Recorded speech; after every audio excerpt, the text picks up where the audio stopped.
kaybıyım. Beni boş ver hocam, düşlerimden geçenleri kitaplarda bulamayacağım.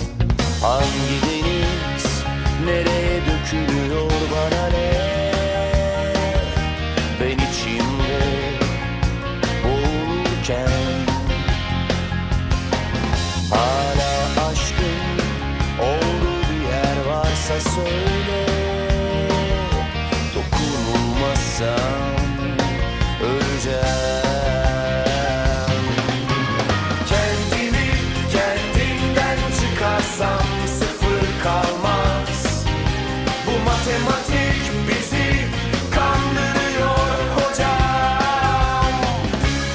Elde var sorular, gözyaşları, boş umutlar. Hesaplar tutmaz, tutmaz hocam.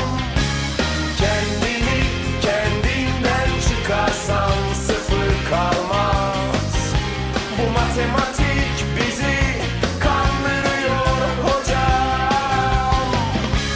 Elde var sorular, gözyaşları, boş umutlar. Hesaplar tutmaz, tutmaz hocam.